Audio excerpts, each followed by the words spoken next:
We mentioned last week how beef prices are continuing to climb at U.S. stores. This week, UNL Extension livestock economist Kate Brooks joins us to look at international demand.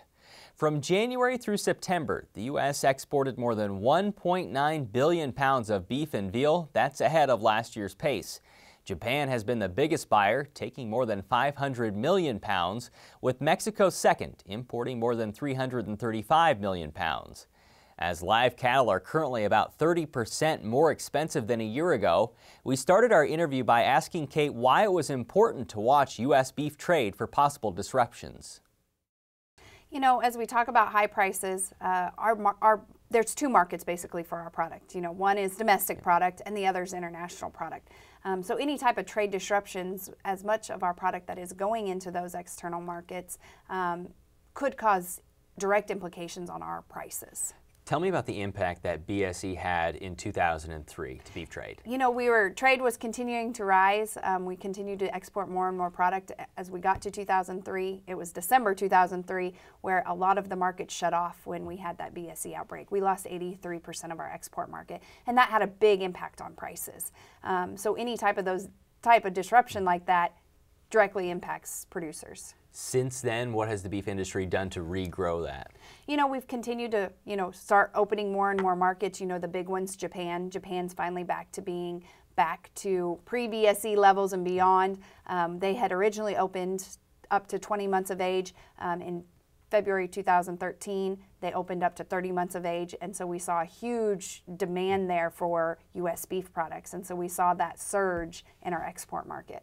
So Japan's a big one. What are the other big importers of U.S. beef? Japan, Canada, South Korea, Mexico, and Hong Kong. Those are the big ones for U.S. Those are the big U.S. ones currently. Things today that you think could cause a trade disruption from U.S. beef? You know, again, any type of disease outbreak, a lot of this is political issues sometimes, and so those things have impact.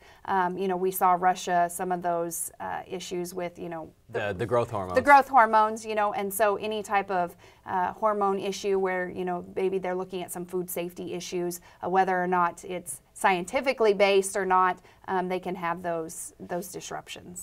The European Union is obviously, as we've talked about before, they're not big on GMOs. In the beef industry, they don't want hormones either. Right, but we've created basically what is a niche market here in the U.S. for the non-hormone treated cattle, so the NHTC programs. So that's an opportunity for cow-calf producers to not use hormones and then be able to sell their product to those foreign countries like Europe. If there were to be a trade disruption, would it have a bigger impact than in 2003 since there's been so much growth back from that? There is. We're at historically high export markets. We've grown beyond what we were at in 2003, probably about tenfold beyond where we were at.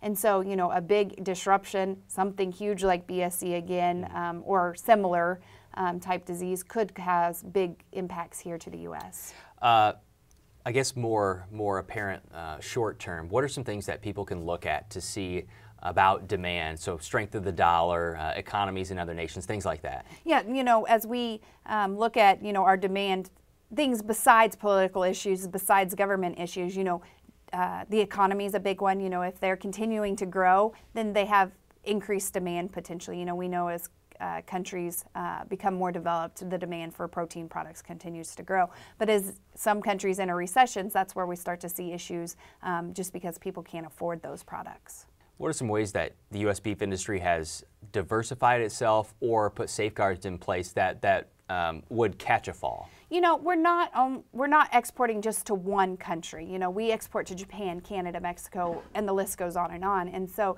that's one way we safeguard. We're not sending all of our product, so if one country falters, we do have other countries that we are exporting those products to. And we're exporting different types of products to these countries. We're not just exporting ground beef all over the country. We're exporting every part of that animal. And so different countries have different products we export. You can read more on this topic in a recent Cornhusker economics article. We'll link to that on the Market Journal website.